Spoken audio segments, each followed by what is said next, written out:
আপনার জীবনেও কি সমস্যা রয়েছে?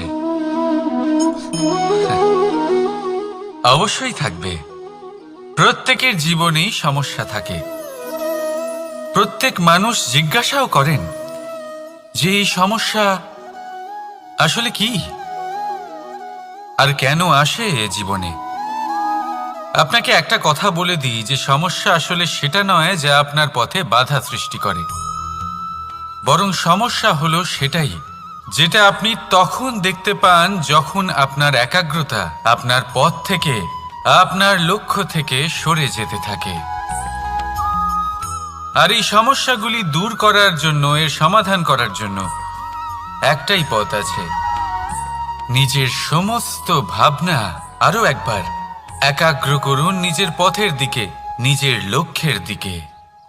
আপনার সমস্ত ভাবনা যদি কেন্দ্রীভূত হয় নিজের লক্ষ্যে, তাহলে এই সমস্যা দূরে থাকবে।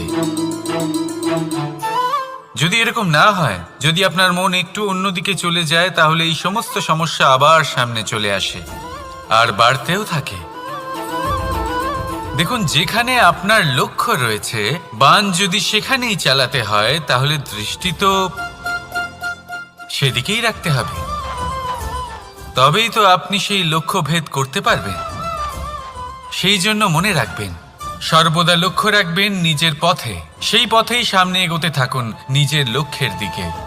আপনি যত সামনে এগোতে থাকবেন, এই সমস্যা তত পিছিয়ে যাবে। তাহলে আসুন, আমার সাথে ভালোবেসে বলুন, রাধা রাধা।